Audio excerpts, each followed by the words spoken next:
నమస్తే, welcome to people's diary news. నేను మీరనేది. తెలంగాణ ప్రభుత్వం మీడియా సంస్థలను గుర్తించి జర్నలిస్టులను గుర్తించి అక్రిడిటేషన్ కార్డులను కూడా మంజూరు చేసి వారందరికీ కూడా అందిస్తున్న వేళ కానీ కొంతమంది వాళ్ళ యొక్క పరిచయస్తులకి ఇవ్వడం ఇది హాస్యాస్పదంగా మారినటువంటి పరిస్థితి వచ్చింది. అందుకే ఈరోజు పీపుల్స్ డైరీ దినపత్రికలో ఒక ఐటమ్ను వేయడం జరిగింది. ఆ ఐటమ్ ఆ యొక్క వార్తను విన్నాక చదివినాక ఒకసారి ఎక్స్ప్లెయిన్ చేసే ప్రయత్నం చేస్తా, ఒకసారి చూసే ప్రయత్నం చేయండి. దేవుడి వరాలకు పూజారుల బ్రేక్. జీవం ఉంది, అర్హత ఉంది, కానీ కార్డు మాత్రం లేదు. అర్హులు కన్నా పరిచయస్తులకే ప్రాధాన్యత. అంటే ఎవరైతే జర్నలిస్టులు ఉంటారో కొంతమంది ఆఫీసులలో డిపిఆర్ ఆఫీస్ అయినా లేకపోతే ఇతరత్ర కార్యాలయాలకు కొన్ని సందర్భాలు ఐటమ్ ఉన్నప్పుడు వెళ్తారు, కొన్ని స్టింగ్ ఆపరేషన్ ఉంటే వెళ్తారు. లేని తరంలో సరే కొంతమంది ఇప్పుడు సోషల్ మీడియా కాబట్టి వాట్సాప్ యుగం కాబట్టి వాట్సాప్లో కూడా పంపిస్తే కూడా కొంతమంది వార్తలు రాస్తూ ఉన్నారు. అంటే కేవలం అర్హుల కన్నా పరిచయస్తులకే, ఎవరైతే అక్రిడిటేషన్ కమిటీలో ఉన్నటువంటి వారు ఎవరైతే ఉన్నారో వాళ్ళకి ఎవరైతే తెలుసో భుజాలు రాకుండా తిరుగుతారు కదా, వాళ్లకు మాత్రమే అక్రిడిటేషన్లు ఇస్తున్నారు. ఇటు ఎం ప్యానెల్ ఉన్నా ఆర్ఎన్ఐతో పాటు ఎం ప్యానెల్ ఉన్నా కూడా రిజెక్ట్ చేస్తున్నటువంటి పరిస్థితి. ఒక పేపర్ నడపడం అంటే ఆషమాషి కాదని వాళ్ళకు తెలుసు, మనందరికీ కూడా తెలుసు. కేవలం పరిచయస్తులకే ఇవ్వడం ఏంటి? ప్రభుత్వం ఇచ్చింది, మీరు ఇట్లా కమిటీలో ఇట్లా చేసేది ఆల్రెడీ ఎంపానల్మెంట్లో ఉంది, అయినా కూడా ఇవ్వనటువంటి పరిస్థితి చాలా మంది ఉన్నారు. ఇక్కడ తెలంగాణ రాష్ట్రంలో ఇదే తంతు కొనసాగుతుంది. కేవలం పరిచయస్తులకే ఇచ్చి మిగతా వారిని కూడా లేదు అనేటువంటి ముచ్చట చెప్తున్నారు. అక్రిడిటేషన్ కార్డు కోసం పూజారుల అనుగ్రహమే మార్గమా? అంటే ఆల్రెడీ దేవుడి వరాలు అంటే గవర్నమెంట్ ఇచ్చింది, కానీ ఇక్కడ ఉన్నటువంటి అధికారులు ఆ కమిటీలో ఉన్నటువంటి వారు ఎవరైతే ఉన్నారో పూజారులని కూడా ఇలా వార్తను వాళ్ళు చేశారు. వాళ్ళ అనుగ్రహం కూడా కరువైంది.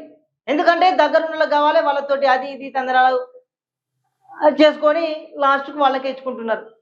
పెద్ద పెద్ద సీనియర్ రిపోర్టర్లకు కూడా అక్రిడిటేషన్ కార్డు రానటువంటి పరిస్థితి.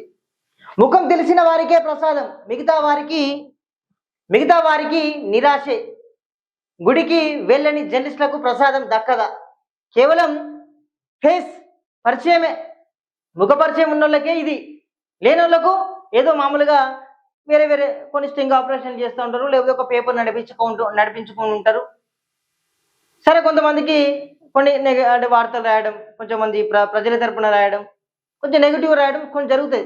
వాళ్ళ ఫీల్డ్ లెవెల్లో కన్నా ఎక్కువ గ్రౌండ్ లెవెల్ అంటే మామూలుగా ప్రజల తరపున వాళ్ళు పోరాటం చేస్తారు. వాళ్ళకు కూడా అంటే వీళ్ళు కనబడకుంటే ఏమి డ్యూటీలో లేడు కావచ్చు, జర్నలిజం ఎత్తలేడు, విలేకరుతనం అయిపోయింది అనేటువంటి ఉద్దేశంతో కేవలం రోజు పరిచయాలు ఉంటాయి కదా, రోజు నమస్తే అంటే అట్ట అసొంటోళ్ళకి ఆ కమిటీలో ఉన్న వాళ్ళు వీళ్ళకు ఇస్తున్నటువంటి పరిస్థితి. అంటే గుడికి వెళ్ళాలంటే ఆఫీసర్ల దగ్గరికి డిపిఆర్ ఆఫీస్కి పోతారు కదా, కేవలం వాళ్ళకేనా అనేటువంటి ఉన్నది, వాళ్ళకు దక్కదు, అటు ఓనర్లకు దక్కదు అనేటువంటి సబ్ టైటిల్ కూడా చూడొచ్చు. కమిటీ ఓకే అంటేనే జర్నలిస్టా, లేదంటే అవుటా? అవును, మరి అదే జరుగుతుంది కదా. కమిటీలో ఉన్నటువంటి వాళ్ళు అతని అప్లై చేసుకుంటాడు ఐఎన్పిఆర్లో, వాళ్ళ ఎక్స్పీరియన్స్ పెడతాడు, వాళ్ళ ఆఫీస్ నుంచి వచ్చినటువంటి అది పెడతాడు, అన్నీ పెడతాడు. కానీ ఇక్కడికి వచ్చే వరకు అన్ని ఎలిజిబుల్ ఉంటాయి. సర్క్యులేషన్ ఫామ్ ఉంటుంది, లేకపోతే ఆర్ఎన్ఐ పిఆర్జీ ఇవన్నీ ఉంటాయి. అయినా కూడా ఇక్కడికి వచ్చే వరకు కమిటీ అద్దంటే అంతే. ఇంకా అట్లా ఉంటుందా?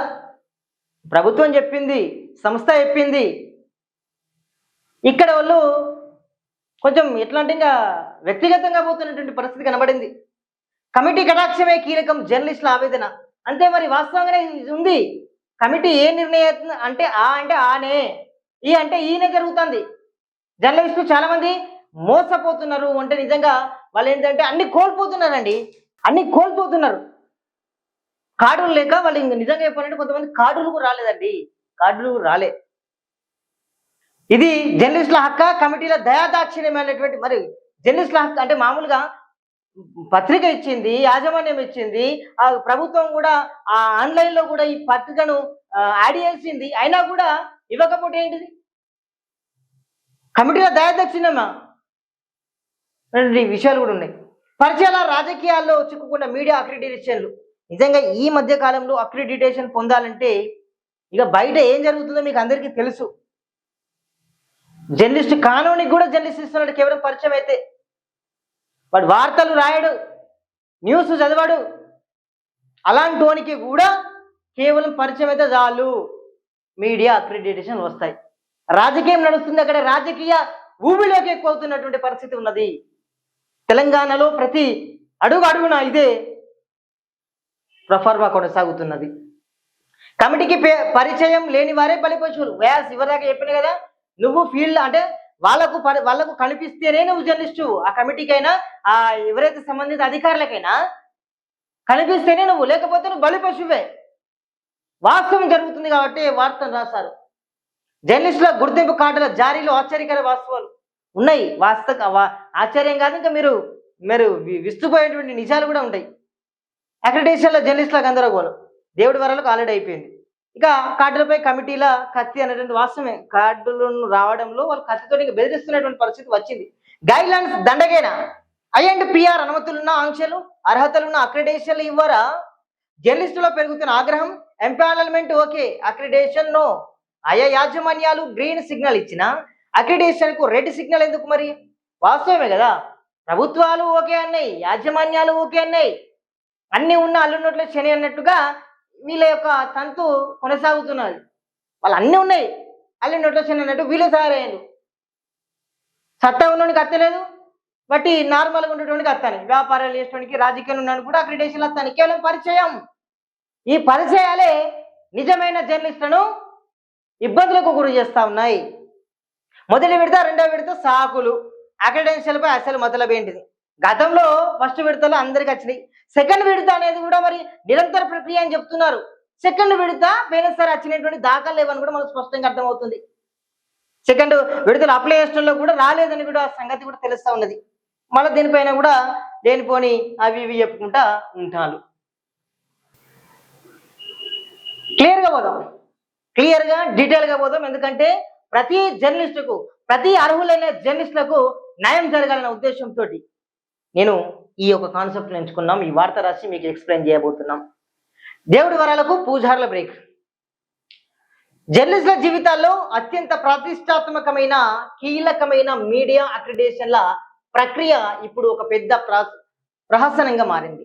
సాధారణంగా పండుగలన్నీ ఏడాదికి ఒకసారి వస్తే జర్నలిస్టుల అక్రిడిటేషన్ల పండుగ మాత్రం 2 ఏళ్లకు ఒకసారి వస్తుంది. అయితే ఈ పండుగ వేళ అర్హులైన జర్నలిస్టులకు దక్కాల్సిన గుర్తింపు కొందరు అధికారుల కమిటీ సభ్యుల దయాదాక్షిణ్యాలపై ఆధారపడడంపై ఇప్పుడు మీడియా వర్గాల్లో తీవ్ర చర్చ నడుస్తుంది. దీనిపై క్షేత్రస్థాయిలో వినిపిస్తున్న కొన్ని నగ్న సత్యాలు దేవుడు పూజారి లీలలను కనిపిస్తున్నాయి. వాస్తవమే కదా, అక్కడ ప్రభుత్వం వైఖరి అనేది, కానీ ఇక్కడ పూజారి ఏం చేస్తున్నాడు? అని మంత్రాలు చదవన్నట్టున్నది కథ. ఇక్కడ అన్నీ ఉన్నాయి, కానీ మనోడు కొంచెం పరిచయస్తులకే ఎక్కువ ఉన్నట్టు కూడా ఇటువంటి ముచ్చట్లు చెప్తా ఉండరు. ఇక దేవుడు వరం ఇచ్చిన పూజారి కరుణించని చందం. ఈ అక్రిడిటేషన్ల ప్రక్రియలో ఒక విచిత్రమైన పరిస్థితి నెలకొంది. అన్ని అర్హతలు ఉండి ప్రభుత్వం అంటే దేవుడి నుంచి జీవోలు లేదా గైడ్ లైన్స్ రూపంలో వరం ఉన్నప్పటికీ క్షేత్రస్థాయిలో పరిశీలించే పూజారులు అంటే కమిటీ సభ్యులైతేనేమి, అధికారులు అయితేనేమి, వాళ్ళంతా కూడా అనుగ్రహం లేకపోతే అక్రిడిటేషన్ దక్కడం గగనమైపోతుంది. ఇక్కడ పూజారుల కటాక్షం ఉంటేనే దేవుని ప్రసాదం లాంటి కార్డు జర్నలిస్టుల చేతికి వస్తుంది, చిక్కుతుంది. మరి వాస్తవమే, ఈ ఎవరైతే పూజారులు ఉన్నారో, పూజారులు ఏంటిది ఆల్రెడీ అయిపోయింది. కమిటీ సభ్యుల అధికారుల నిర్ణయం ఉంటేనే కార్డు వస్తుంది.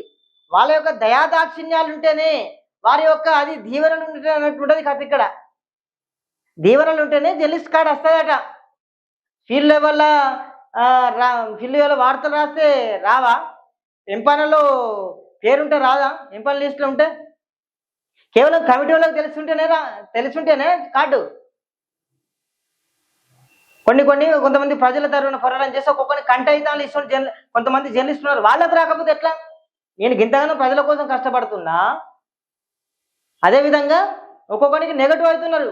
వీళ్ళకు సపోర్ట్ చేస్తే వేరే నెగిటివ్ కదా, అయినా కూడా భరించుకుంటూ కుటుంబాన్ని పోషించుకుంటూ ఉంటే కేవలం పరిచయస్తులకే ఇస్తారా మీ దగ్గరలకు అనేటువంటి విషయాన్ని కూడా వాళ్ళకి రాయడం జరిగింది.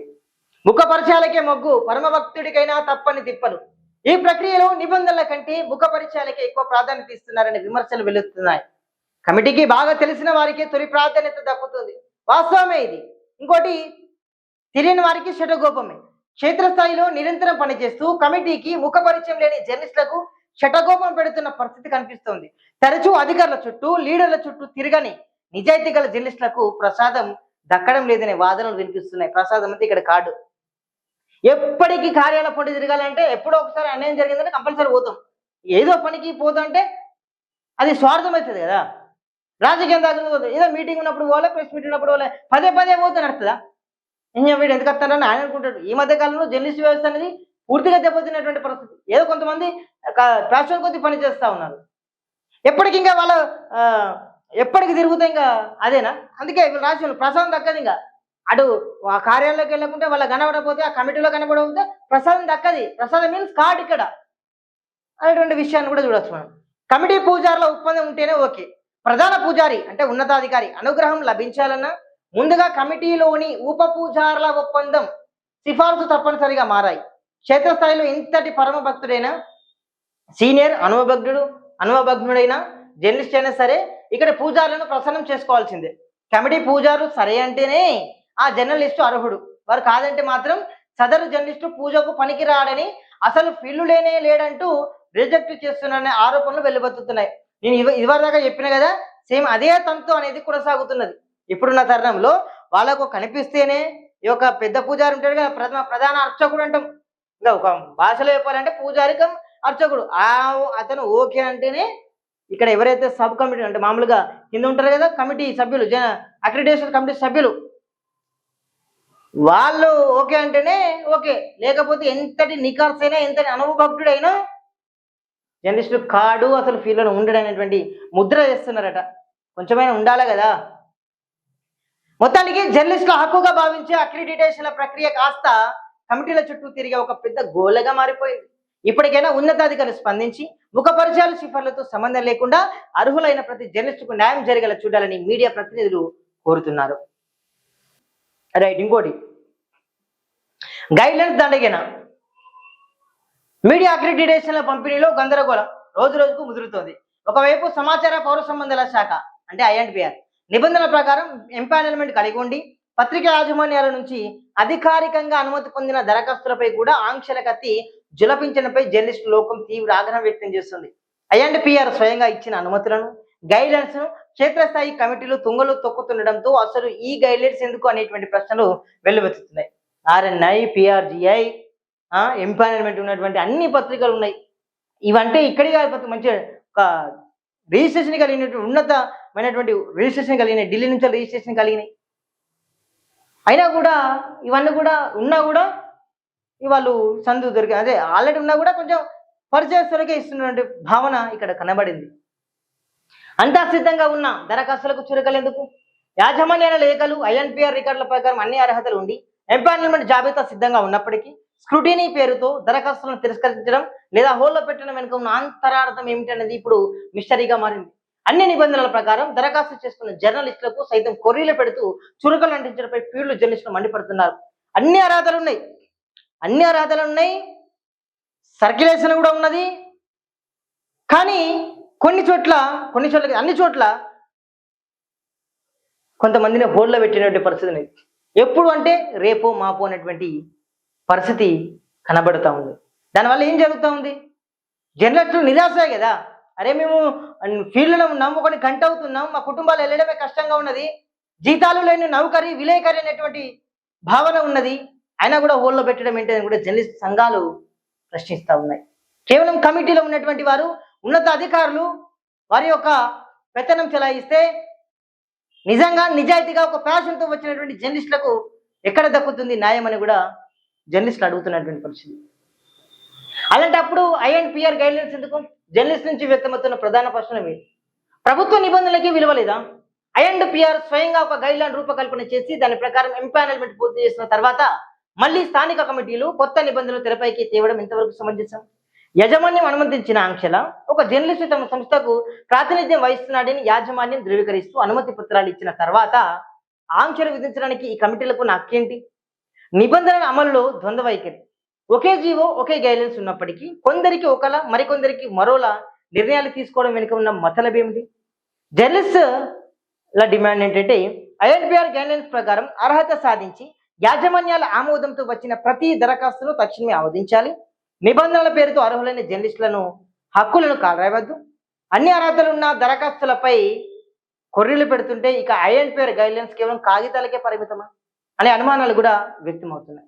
యాజమాన్యం అటు ప్రభుత్వం మంజూరు చేసిన అర్హతలతో వచ్చిన దరఖాస్తులను మొదటి విడత, రెండవ విడత అని సాకులతో అర్హులైన జర్నలిస్టులకు కొరకాసు వార్తలు పెట్టడంలోగా ఆంతర్యం ఏమిటని కూడా కొందరు అర్హులైన జర్నలిస్టులు ఆందోళన చెందుతున్నారు. పనిచేసే ప్రతి జర్నలిస్ట్ కమిటీకి తెలియాలని ఐఎన్పిఆర్ గైడ్లైన్స్ ఎక్కడ లేదని కొందరు సీనియర్ పాత్రికేయులు ఉద్దండులు ముక్కున వేలేసుకుంటున్నారు. ఇప్పటికైనా ఉన్నతాధికారులు జోక్యం చేసుకుని ఎంపానల్మెంట్ ఉండి యాజమాన్యాల అనుమతి పొందిన దరఖాస్తులన్నింటికి ఎలాంటి ఆంక్షలు లేకుండా అక్రెడిటేషన్లు మంజూరు చేయాలని కూడా జర్నలిస్ట్ సంఘాలు డిమాండ్ చేస్తున్నాయి. అన్ని గైడ్లైన్స్ ఉన్నాయి, ఐఎన్పిఆర్ నుంచి అన్ని గైడ్లైన్స్ ఉన్నాయి. వాళ్ళందరూ ఉంటేనే వాళ్ళ యొక్క పోర్టల్లో వాళ్ళ యొక్క సంస్థ యొక్క పేర్లను, వాళ్ళ యొక్క పత్రిక నామకరణాన్ని కూడా ఎంటర్ చేసి దాని ప్రకారం అప్లై చేసుకున్నారు. అలాంటప్పుడు వాళ్ళు ఎంటర్ చేయకుండా ఇక్కడికి ఎందుకు అప్లై చేసుకుంటారు? సరే, ఏదో ప్రాబ్లం ఉన్నదని అక్కడనే స్టాప్ చేస్తారు. అన్ని అనుమతులు ఉన్నాకనే కదా ఇక్కడ చేసేది. అంటే ఫీల్డ్లో ఉంటేనే జర్నలిస్ట్ అనే ఉంటారు. సరే వస్తారే, ఎప్పుడే కనబడకుండా ఉంటారు కదా. నీకు ఎప్పుడో ఒకసారి అయితే తెలుసారా జర్నలిస్ట్ అని తెలుసు నీకు, మళ్ళీ ఫీల్డ్లో లేడానికి ఎట్లా అంటారు చెప్పండి? తెలంగాణలో ఇది జరుగుతూ ఉన్నది. నాట్ ఓన్లీ ఎక్కడ ఈ ప్లేస్ అని ఆ ప్లేస్ అని లేదు, ప్రతి చోట జరుగుతూ ఉన్నది. గైడ్లైన్స్ సాధించాలి. ఏదైతే ఐఎన్పిఆర్ ఇచ్చిందో ఆ గైడ్లైన్స్ తప్పకుండా సుమోటోగా తీసుకొని అర్హులైన ప్రతి ఒక్క జర్నలిస్టుకు అండగా ఉండి అక్రిడిటేషన్ కార్డులను కూడా మంజూరు చేస్తే తప్పకుండా నిఖర్సైన జర్నలిస్టులంతా కూడా నిబద్ధతతో పనిచేసేటువంటి అవకాశం ఉంటుంది. కానీ ఈ పెత్తనం ద్వారా, ఈ దేవుడి వరాలు పూజారి వల్ల నిజమైనటువంటి జర్నలిస్టులు నష్టపోతున్నారనే విషయాన్ని కూడా ఇక్కడ గుర్తు చేసుకోవచ్చు. స్వయంగా ఒక గైడ్లైన్ ఇచ్చింది, ఎంపానల్మెంట్ ఉన్నది, సర్క్యులేషన్ కాపీ ఉన్నది, పిఆర్జీ లెటర్స్ అన్నీ ఉన్నాయి. అయినా కూడా ఇవన్నీ లేదు. అందరు కూడా ముక్కులు వేసుకుంటారు ఇవన్నీ ముచ్చట. అన్నీ ఉన్నా కూడా ఎందుకే రిజెక్ట్ చేస్తారు? అంటే మీరు పెద్ద పేపర్లు వాటి వీళ్ళు ఉంటే అదా పేపర్లు నడిపించుకుంటారు అందరికీ కష్టపడుతుంది కదా. ఆర్ఎన్ఏ ఎంపానల్మెంట్ అవి వచ్చింది, అన్నీ ఉంటేనే కదా సంస్థ నడిపేది. నిఖర్సైన జర్నలిస్టులకు కూడా మీరు అంత చిక్కలేదు. కేవలం అంటే ఓన్లీ పరిచయాలకే ఇస్తున్నారు అనేది కూడా ఇంక నానుడిగా నడుస్తూ ఉన్నది. ఇప్పటికైనా ఓ అధికారులారా, ఓ తెలంగాణ రాష్ట్ర సమాచారాల శాఖ మంత్రి ఎవరైతే ఉన్నారో ఒకసారి మీరు చెప్పండి, అర్హులైన ప్రతి ఒక్క జర్నలిస్టుకు అక్రిడిటేషన్ కార్డు అందించేలా చొరవ తీసుకోండి అని చెప్పండి. ఐఎన్పిఆర్ కమిషనర్ గారు మీరు చెప్పండి, మీరు ఇచ్చినటువంటి గైడ్లైన్స్ అన్ని తుంగలు దొక్కుతున్నారు, వాళ్ళందరికీ కూడా మీరు దిశానిర్దేశం చేయండి. తప్పకుండా ఏదైతే లిస్ట్లో ఉన్నటువంటి అన్ని అర్హతలు కలిగి ఉన్నటువంటి వారికి ఇవ్వాలని కూడా మీరు దిశానిర్దేశం చేయండి. కమిటీలకు, డిపిఆర్లకు, అదేవిధంగా కమిటీలకు మీరు ఇస్తే తప్పకుండా పాటించారా? వీళ్ళు పాటిస్తారు కదా. డిపిఆర్ఓలైనా కమిటీ సభ్యులైనా మీరు ఆదేశాలు జారీ చేయండి కమిషనర్ గారు. అర్హులైన ప్రతి ఒక్క జర్నలిస్టుకు కూడా తప్పకుండా అక్రిడిటేషన్ కార్డు ఇస్తే నిబద్ధత పనిచేస్తాడు, సమాజంలో ఒక బాధ్యతగా ఉంటాడు, ప్రజల తరపున పోరాటం చేస్తాడు, ప్రభుత్వం తరపున ప్రజల తరపున నిలబడుతుంది కూడా తెలియజేస్తా ఉన్నాం. సో చూద్దాం, ఇంకా కూడా ఈ పూజారులు పర్చేస్తులకి ఇస్తారా, లేకపోతే నిఖార్సైనటువంటి జర్నలిస్టులకు ఇస్తారా, లేకపోతే ఇక ఫీల్ లేనటువంటి అంటారు ఓన్లీ ఫీల్ ఉన్న వాళ్ళకే అంటే వాళ్ళు కనబడినంత మాత్రం ఫీల్లో లేరా? బొచ్చెడు మంది ఉన్నారు చేసేటోళ్ళు. పెన్ను ఎక్కడ పెట్టినా కూడా అదే వార్తలు రాసుకోవచ్చు. అంటే అదే లొకేషన్ నుండి రాస్తారండి మీరు, ఎక్కడ విన్నా వార్తలు రాయొచ్చు. అట్లా ఉంటుంది పరిస్థితి. ఇప్పటికైనా అర్హులైన వారికి అక్రిడిటేషన్ కాలేస్తే వాళ్ళ యొక్క నిబద్ధతను అంటే మామూలుగా ఫీల్డ్ లెవెల్లో మంచిగా దూసుకువెళ్ళేలా చూస్తే బాగుంటుంది. కమిషనర్ ఇచ్చిళ్ళు ఇవన్నీ ఇచ్చిళ్ళు అయినా కూడా ఈ తెలిసిన వాళ్ళకి కార్డులు ఇవ్వడం ఏంటో అసలు ఇది నిజంగా హాస్యాస్పదమే. సో చూద్దాం మరి మారుతారా, ఎట్లుంటుంది పరిస్థితి చూడాల్సిందే. సో చూస్తానండి people's diary. Thank you so much.